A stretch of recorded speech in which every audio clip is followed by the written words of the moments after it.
couldn't generate enough curiosity in your minds. Is it so? What? Who said yes?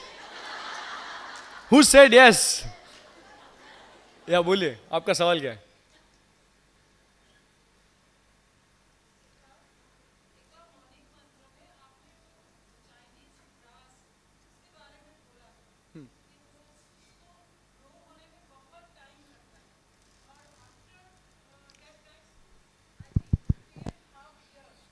वो पहले तो grow ही नहीं होता है, आपको पता ही नहीं कि आपने बोया है या कुछ बाहर ही नहीं निकला होता है, और फिर सडनली ग्रो होता है और फिर बहुत ऊपर जाता है. हाँ तो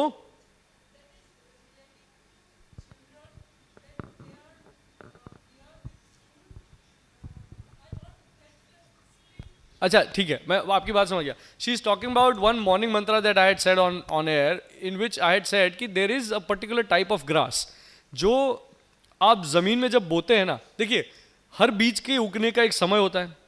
जैसे 9 महीने लगते हैं बच्चे को पैदा होने में, एलिफेंट को अलग टाइम लगता है, उसी तरह से पेड़ों में भी अलग अलग टाइम होते हैं.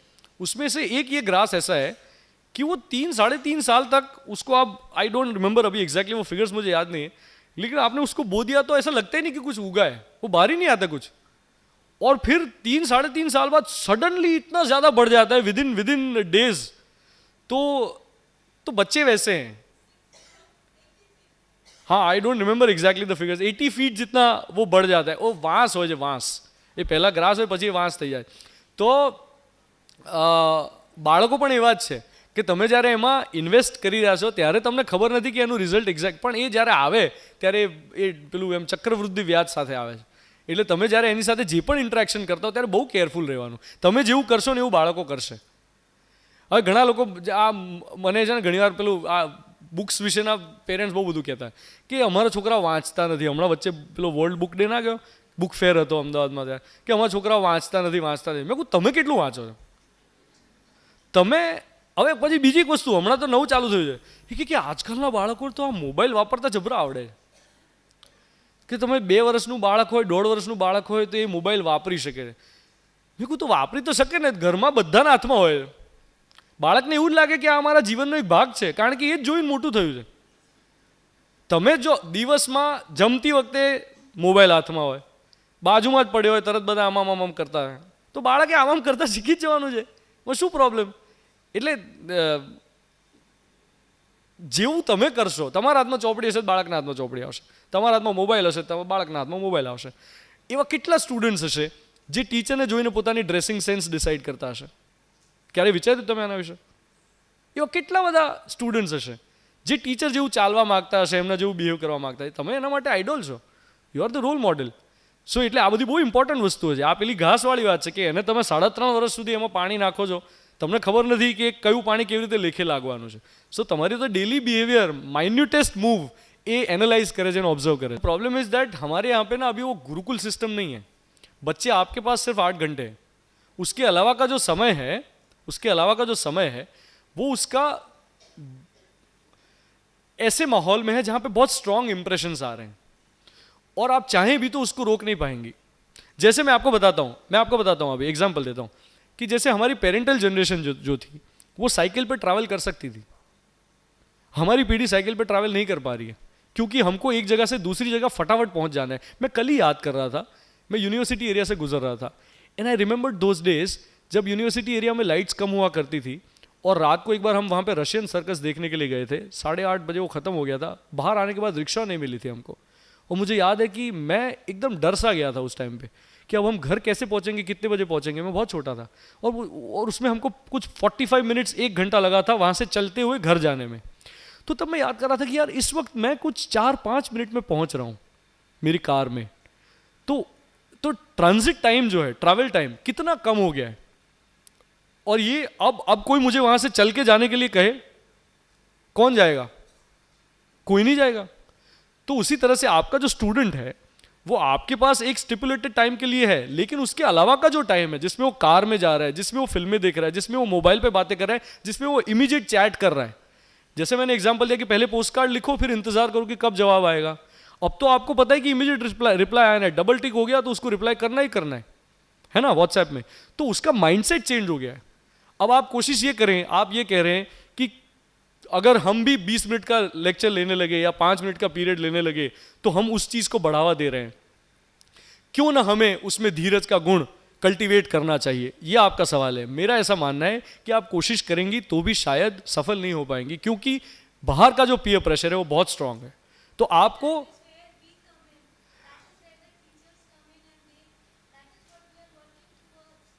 आई am not sure, no I am, मैं इसीलिए फिर से कह रहा हूं I am not sure, because अब कोई टेस्ट क्रिकेट नहीं खेलता।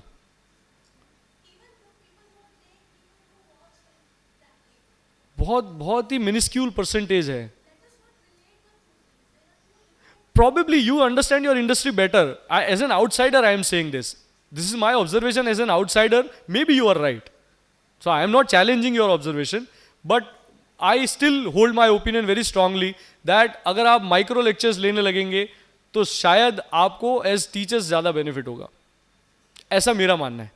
पर प्रॉबेबली आप लोग सही हो सकते हैं, because you are more learned people and you have experience as teachers. But as an outsider मेरा एक क्लियर पॉइंट ऑफ व्यू है कि अगर आप माइक्रो लेक्चर्स लेंगे तो ज़्यादा बेनिफिट होगा, ऐसा मेरा मानना है। आप डिसएग्री कर सकते हैं, मैं आपके साथ डिसएग्री कर रहा हूँ। हाँ जी, yes.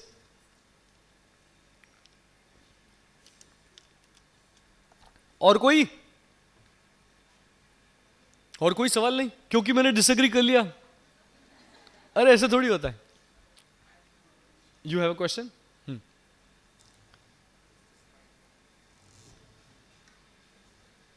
So on an average day, how many people are listening to you in Ahmedabad? Well, that's a tricky question to answer because, like, Go away also.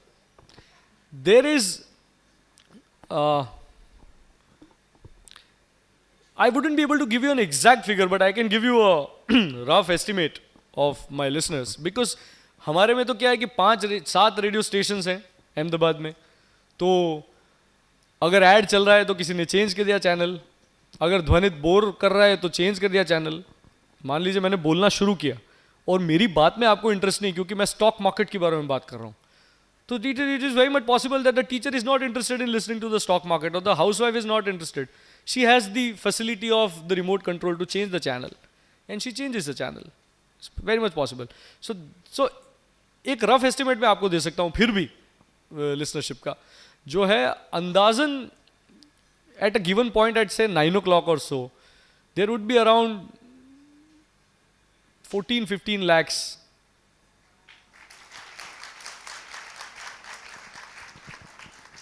Okay. Now the question is, the real question is, how do you know that they are listening to you? Okay, now No, meaning, how do you measure that? Like, it's like playing, going on like. They are making fun of me. you know what I feel like आपकी अदालत right now. He resembles Rajat Sharma. No, I didn't say that उनकी फितरत ऐसी है. Yeah, you can say that. But in our class, it is very simple. We do a roll call. We know there are 39 students or 42 students. We know how many are looking at us. We know, we accept their mental presence. We know their physical presence. We know yours are here. If they are doing a mischief, if they are smiling, they are definitely not listening to us.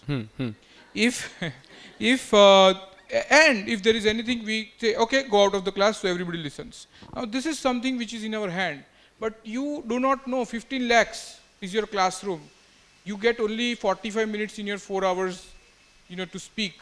And songs are something which is played by any other radio station. True. In fact, there are big advertisers like, I would name them, some kind of builders, which advertise on every single radio station. So even advertisements are same. So you are the only, Dhwanit is the only differentiation between other radio stations and Radio Mirchi. And so many people are listening to you. So how do you know? What's your kind of measurement? How do you know? The first thing is my gut feel. My instincts, they play a major role here. I am very sure about what clicks and what doesn't click. And that has come over a period of years. When I joined radio, there were a few instances where I kept on wondering, why do other people don't understand what I am trying to convey?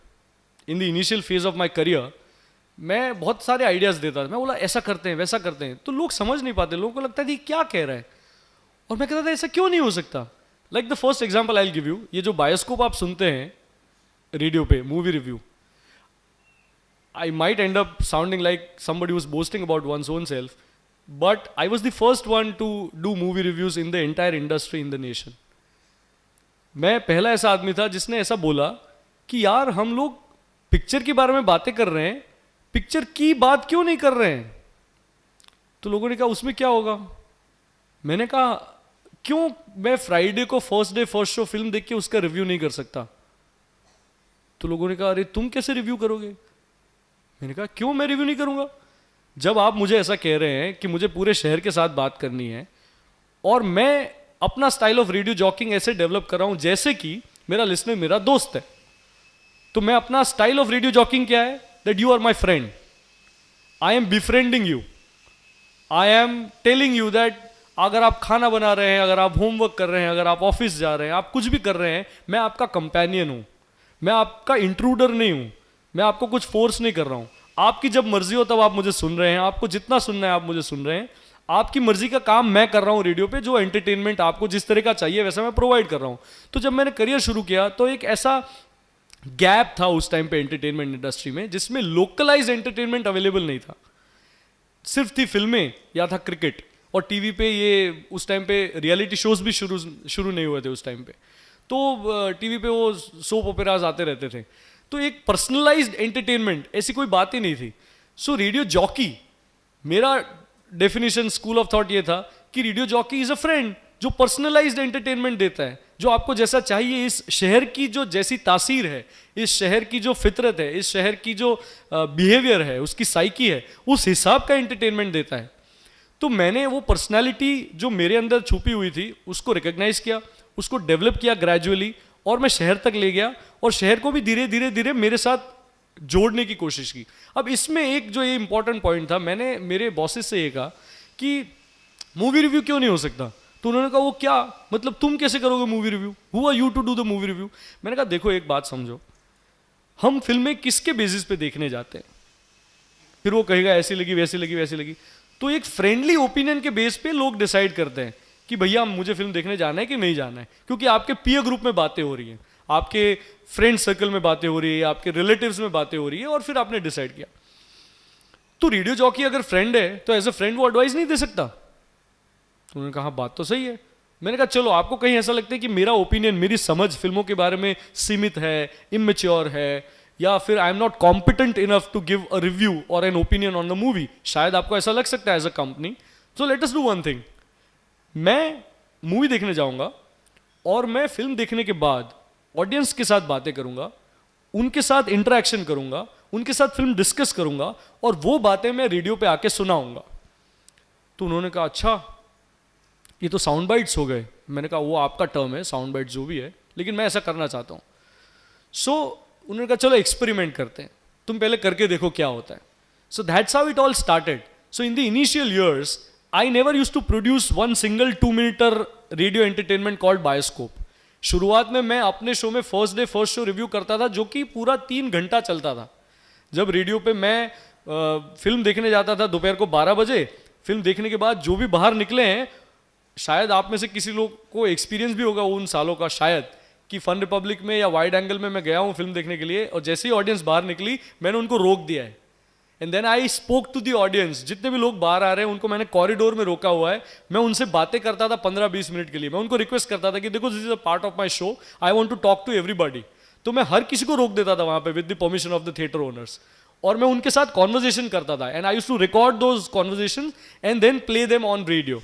So this was an innovation जो उस time पे introduce हुआ, और धीरे धीरे gradually फिर वो एक अलग अलग रेडियो स्टेशंस उसको अडॉप्ट करने लगे, नए रेडियो स्टेशंस आए, हर कोई रिव्यू करने लगा, और आजकल तो ये सीन है कि हर कोई फेसबुक और ट्विटर पे रिव्यू करता है। तो कैसे ये हुआ भाई, मेरा एक out of the box thinking था, मैंने रिक्वेस्ट किया मेरे बॉसेस को, फॉर्चुनेटली वो मान गए, और मैंने पुश किया over a period of years एक एस्टैब्लिशमेंट हुआ जिसको अब आप याद रखते हैं कि हाँ ध्वनित ने बोला तो final. It did not happen overnight, it took a lot of effort, it took, और मैं भी एज एन इंडिविजुअल ग्रो हुआ। आज से 10 साल पहले मैं जैसा था, मेरी समझ जो थी और अब जो समझ है उसमें काफ़ी फ़र्क है। उसकी वजह यह है कि मुझे बहुत सारा एक्सपोजर मिला, लोगों के साथ मैंने इंटरेक्ट किया। तो मैं फिल्म रिव्यू जब करता था उस टाइम पे, तो मैं समझने की कोशिश करता था कि ऑडियंस कैसे बिहेव करती है, कौन से एज ग्रुप के लोग किस तरह की फिल्में देखते हैं, वो देखने के बाद वो कैसे रिस्पॉन्ड करते हैं, उनको क्या क्या चीज़ें अच्छी लगती है, क्या क्या चीज़ें अच्छी नहीं लगती है। वो मेरा लर्निंग फेज था। वो पहले के 3 साल जो थे जब मैंने मूवी रिव्यूज़ किए, वो मेरा लर्निंग फेज था कि ऑडियंस एग्जैक्टली कैसे बिहेव करती है, वो फिल्म में कौन से टाइम पे वाह बोलती है, कौन से टाइम पे वो सो जाती है, कौन से टाइम पे उसको हंसी आती है, कौन से टाइम पे उसको रोना आता है। ये सारा मेरा ऑब्जर्वेशन जो वो मेरा लर्निंग फेज जो था वो फर्स्ट 3 इयर्स थे। तो मुझे मेरी ऑडियंस का बिहेवियर समझ में आया। तो आपके सवाल का दूसरा जवाब यह है कि मेरे इंस्टिंक्ट्स डेवलप हुए हैं over a period of years, जिसमें मैंने अपने ऑडियंस के बिहेवियर को समझने की बहुत ज़्यादा कोशिश की है। मुझे एग्जैक्टली पता होता है कि वर्ल्ड कप का फाइनल मैच या वर्ल्ड कप का सेमीफाइनल मैच जब एक फेज पे पहुंचा है जहां पे आपको पता नहीं है कि जीतेंगे या हारेंगे, उस टाइम पे एक आम अहमदाबादी के घर में क्या हो रहा है। तो जब मैं रेडियो पे बोल रहा हूं ना, कई बार ऐसा होता है, मैं खुद भी सरप्राइज हूं इस बात को लेकर कि ऐसा कैसे होता है। There are lot of people who come and tell me that how did you exactly know what were we doing at that time, because you are in the studio, how did you know what were we doing. To give you a simple example,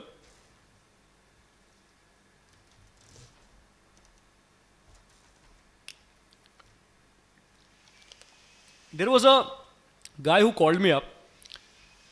He said that I have just come back from Malaysia and I heard you on air from the airport and I am very delighted to hear your voice and I want to thank you for something. I said, yeah, tell me, what is it? He said that मैं 3 साल के लिए Malaysia गया था, वापस आने के बाद मैं अभी कैंसर फ्री हूँ। He said that मैं जब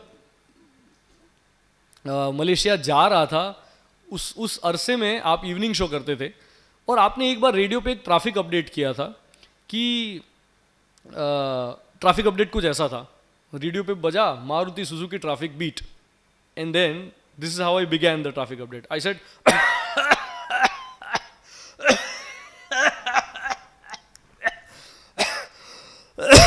શું કરો યાર, કેટલો ધુમાડો હોય પણ યાર, કેટલી સિગરેટ પીવાની પણ, તમારા કારણે મને ખાંસી આવે છે, વિન્ડો તો ખોલો, કારની અંદર ડ્રાઈવ કરતા કરતા સિગરેટ પીધા કરો છો અને સિગરેટનો સીધો ધુમાડો આ સામે રેડિયોની અંદર થઈને મારી અંદર આવે છે, તમારા કારણે મારે ખાંસી ખાવાની નથી આપી ટ્રાફિક બીટ, જાઓ જે કરવું હોય કરો. That's how I ended the traffic update.